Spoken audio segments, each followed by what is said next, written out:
again, this is Jeff from Hapki. Papakita ko lang sa inyo yung set ng Model 1s. Ito nga yung autumn series nila at huwag kayong mag-alala para sa mga beginner dyan dahil ito ang pinakamurang set na nakita ko para sa mga gel polish. Ito nga ay 7ml kada bottle die at itong set na to ay nagkakalaman ng 36 colors or 36 bottles at may kasama pang indication die or instruction on how to use gel dahil alam na natin yan, huwag na nating basahin. Since sanay naman na tayong gumamit ng Model 1, sorry hindi pala ito 36 colors kasi yung isa ay blooming gel para sa ating pagde-design dye like marble, ganon. So, ito ay 35 colors and 1 blooming gel. Binilang ko nga para sigurado, no? Umagang umagas, excited na excited talaga akong magbukas nito dahil iba yung feeling kasi sa mga may malalaking tips sa akin. Salamat sa inyong mga tip dahil sa inyo nabili ko tong set na to. Ako kasi yung nail tech na nagpo-focus talaga sa design dye. Kasi yung ibang clients ko naiinis kasi hindi pa nila nasusubukan lahat ng kulay na nabili ko ay meron na naman akong panibagong kulay. So, dahil ito nga ay mura,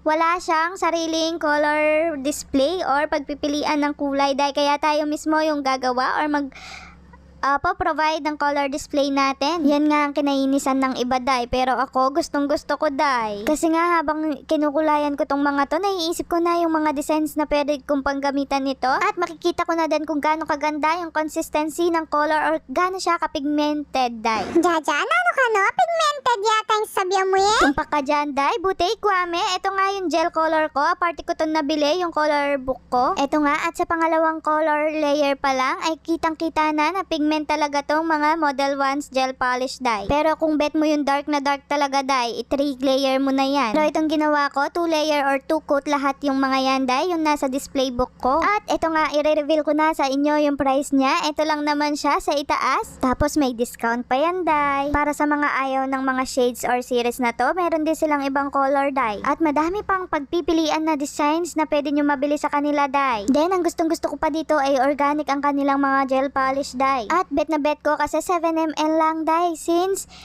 nangangamba ako sa pagka-expired or baka hindi magamit lahat kaya okay na okay talaga kung 7ml lang. May nabibili naman tingi-tingi sa kanila dahil para kung gusto nyong tingi-tingi na lang. O kaya naman yung naubusan kayo ng gel polish ng mabentang kulay talaga pwede nyong mabili. Kada isa dahil murang-mura lang talaga sa kanila. Kaya kung isa ka ding beginner dahil pwede mo ito subukan or mag-check out ka na.